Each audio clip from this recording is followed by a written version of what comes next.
filmed for nearly 10 minutes and the whole card just crashed, so I had to get a new one. That's really annoyed me now. Hello everybody, I hope you're having a good day wherever you are in the world. Now, if you are like me, currently stuck indoors, quarantined, which is practically what the rest of the world is doing right now due to the fact that we have an outbreak of COVID-19 or coronavirus, it's very much likely that you might be suffering from cabin fever. Now, as a person with chronic illnesses and who has been through cancer, I know all too well what self-isolating feels like and what being bedbound and quarantined is like. I think also it's a natural feeling to feel like this, especially if you're into the first couple of weeks and it's getting a little bit frustrating because you can't go to work. I completely understand that, which is why I have created my 5 top things to do whilst you're in quarantine, from the comfort of your own home so you don't have to interact with the stinky, germy, gross outside world, which to me is just music to my ears. And if you are someone like me who has a chronic illness or is a cancer survivor, or just anyone who might be at risk of catching coronavirus, please stay safe. It's honestly the best thing you can do. Self-isolate for the amount of time the government is telling you to, and make sure you have the stock supplies that you need to last you as long as humanly possible. Obviously, please don't bulk buy. That's kind of the #1 thing that I want to put across, is that bulk buying is not an essential idea. It doesn't help. It also really doesn't actually contribute to anything. You kind of look a bit like a weirdo if you're hoarding 26 packets of toilet paper for no reason. But apart from all that, my general advice is just stay safe. Be mindful of the people around you and just make sure that they're doing okay, especially if you don't know them too well. If your elderly neighbour needs some shopping and you are a well and able-bodied person, protect yourself, go out, and whilst you're getting your own shopping, maybe buy them a little something too, because this is how we build bonds in a community like this. At the time now is where we're gathering our community senses together, and I think it's quite nice to see different countries coming together with different ideas on how to cope and deal with things, especially in Italy and France. They have got some skills on pianos and cellos, which I have never seen before. I think we should do street concerts more often, but I think Britain would be a little bit disappointing in that area. I think we should just leave it to Europe to deal with. But enough of that, I am going to tell you my 5 top tips on how to stay occupied during this time of crisis. My first tip is art therapy. Now, I don't know whether I've discussed art on this channel at all, but it's one of my ways of relaxing. It's a really good natural therapy to do with yourself, so if you're feeling quite stressed or anxious, grab a pencil, grab a sheet of paper and just start doodling. It really takes your mind away, and especially with like a TV show on in the background or some music, it really does help.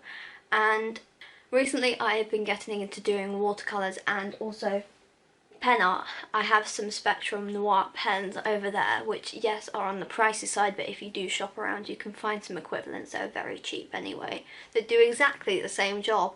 And I have to admit, I love it. I just love the feel and the energy I get from doing it, even if I'm having one of my crappy days, is what I call them, chronically ill, fatigued day. And it's just a nice way of painting a world of your own. It really does help, especially if you're someone like me who's a student and could use with a bit of art in their life for like grams? It's not a gram, diagrams or pictures. It really helps. It also brings your work to life a bit, because at the moment tutors and teachers and technicians kind of need to see a bit of colour in their life whilst they're grading your work.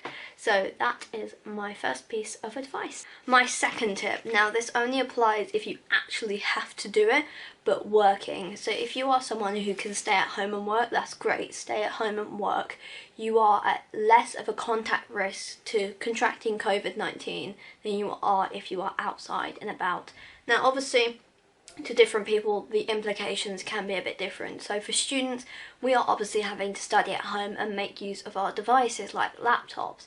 Researching assignments on Google 24/7 because we can't find enough information by using online libraries and stuff like that, but only work if you necessarily have to. For someone like me with a chronic illness, it can be a little bit hard to disperse my energy when I actually feel like it. So I've been doing planned routines of 1 to 2 hours every day of revision and natural assignment guides. I've actually prepped most of my work, which I'm really happy about, so it doesn't mean that I have to spend hours on the laptop trying to come up with a vague idea of what I need to do, but that's only if you absolutely have to. My third tip is something that I haven't tried yet, but I just know will work anyway, because I'm childish and I like good things. So, you need to build a pillow fort, or a blanket fort, or just a general fort whatsoever, and watch Disney films. Now, if you are someone like me who spends a lot of time on their bed, building a pillow fort can be really great to watch a movie to, and I have recently subscribed to Disney Plus,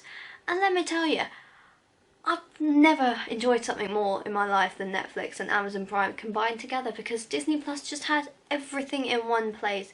Obviously this is not a sponsorship or an advertisement, I'm just expressing how much I love this service. It's got everything from Pixar to Marvel to Star Wars to Disney classics. It's even got their own originals on there, so you have plenty to stream and watch. Also there's some loads of National Geographic stuff on there as well, so for someone like me who is an animal management student, it really does help trying to research my projects and know what I'm going through next. And just general, like, I want to watch a Disney film because it's that kind of a day. Rainy day, watch a Disney film. Literally, there is possibilities are endless. Have a hot chocolate, go in your fort and watch some films. I watched Tinkerbell yesterday and I nearly cried. So that's my emotional state at the minute. It's very broken. But I cannot express how much I love the service, and it even has captions, which is just, oh, I love it so much that everything has captions, because on limited services that I have tried before, most shows won't have captions because they haven't put it on yet, which is fair enough. But I love the fact that, you know, all these original films and series have the captions, because I really need them at a time like this, especially when my hearing is dropping and I'm having to pay attention to very singular, minute little things that really annoy me. And it's just trying to pick it up, and it's watching films with captions. I don't know why, it's very relaxing, because sometimes you do miss things. Even if you are an abled hearing person, you miss things. It's okay to accept that. So having captions on whatever you watch, it really is easy, and I'm so damn grateful for that. I'm just really happy.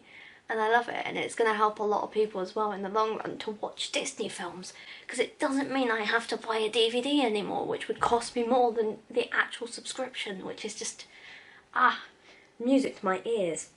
My fourth tip for you is to read. Now, if you are like me, you are an avid book fan or a bookworm, you will always like to try and keep yourself on new and top latest books, whether you are a sci-fi nerd or a romance young adult fiction lover, whatever you want to call it.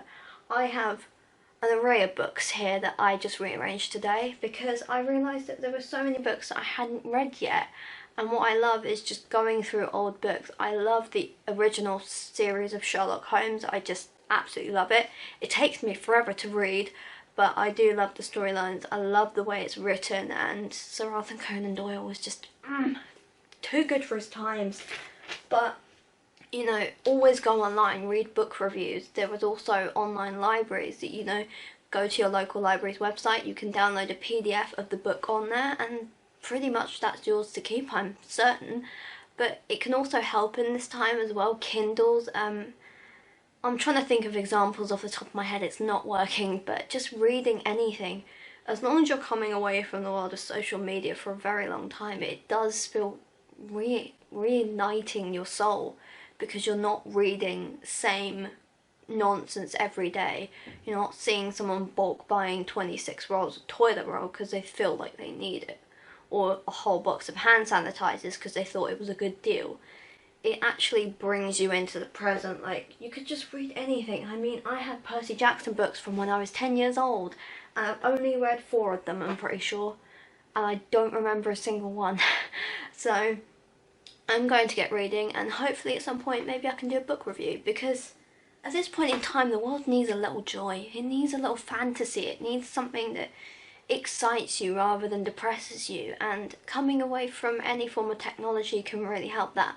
Ironically, I'm saying this on a platform which is social media, so not too sure how that works, but just after you watch my video, go read a book. it actually does help. And my fifth and final tip is obviously gaming. Now I know I've talked about technology a little bit today, but it does actually help. I have recently gotten back into my old 3DS because the new Animal Crossing game on the Nintendo Switch just came out, and I don't have a Switch, so I compromised and went back to my 3DS, and let me tell you, I've missed it. It's so wonderful just to go back into a little world and just have a raccoon that just hates you, and I'd love to break his kneecaps because the amount of debt he's put me in, it really annoys me. But the game itself is so beautifully and graphically designed, whilst I slag off this raccoon for multiple reasons like the whole world does. Tom Nook is an idiot. He puts me in a crisis. However, basically, if you don't know what Animal Crossing is, it's where you run your own little town. You are basically the mayor in the second version. In the third version, you move to a desert island. The possibilities are basically endless. You have streams of new villagers move in all the time, so you're constantly getting a feel for new characters. You're also available to buy from different stores. You can also trade, you can also do loads of little different things, and you connect and share with your friends. You can actually go to your friend's island or village and you can go buy their stuff, steal their stuff, steal their peaches and sell them. It's a good way of making money, I've heard. But I love it just for the fact that it's so relaxing. I could spend easily 2 hours on Animal Crossing trying to pay off my enormous debt, which is still at £51,000. But I love it, and that's why it kind of brings me into the present, because I think at the moment we kind of need to enjoy little things more. And I read a really nice quote earlier, which is we need to romanticize life more. We need to wake up and feel happy. Yes, it's not the best condition, and I agree, I don't like the situation either. It doesn't feel like we're getting anywhere, but if my life has taught me anything, is that things will go back to some form of normality soon. Obviously, for a lot of people, this quarantine situation will be temporary for them. For other people, it will be lifelong, and it will be something that they have to go through for their entire life. So this is kind of a feel for the world of people who have different illnesses. You know, people are saying, I'm staying indoors all the time. That's a bad thing. And you look at kind of people with chronic illnesses, cystic fibrosis, asthma, all these different conditions, we're kind of staring at these people going, nah, mate, this is just temporary. This is just one problem of multiple that have happened in the past. And if you are worried, you are more than right to be. No one really knows what's going on. We don't know how we're going to deal with this situation, and by far the government have not really told us a lot. So if I'm going to give any piece of advice, it's just please be kind to everyone.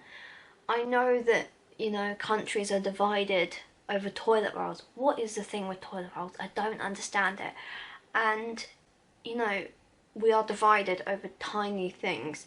If we can just piece together some form of community like the Italians, the Spanish, the French are doing with their music, they can play to an entire street and they can just feel excited again, even though they're not physically with that person. They can still see them.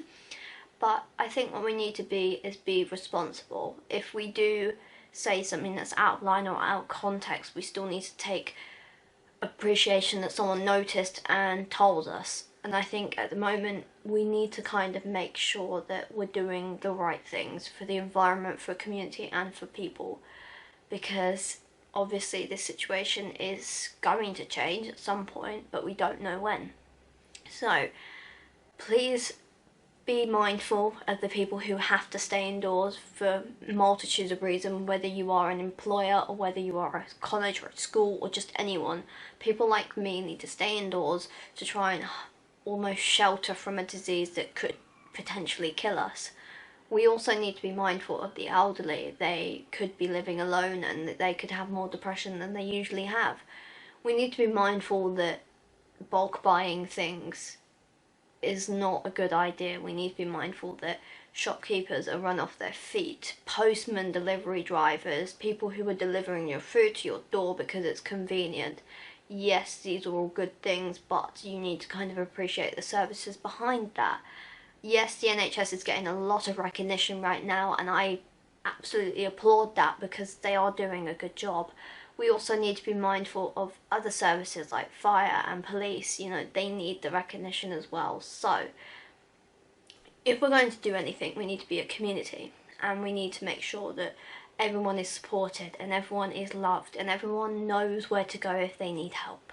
So I hope that's kind of ended this video on a bit of a more independent and thoughtful note. I do hope you've enjoyed this video. If you have, please give it a like, comment, share and subscribe, and I will see you at some point within the next few weeks.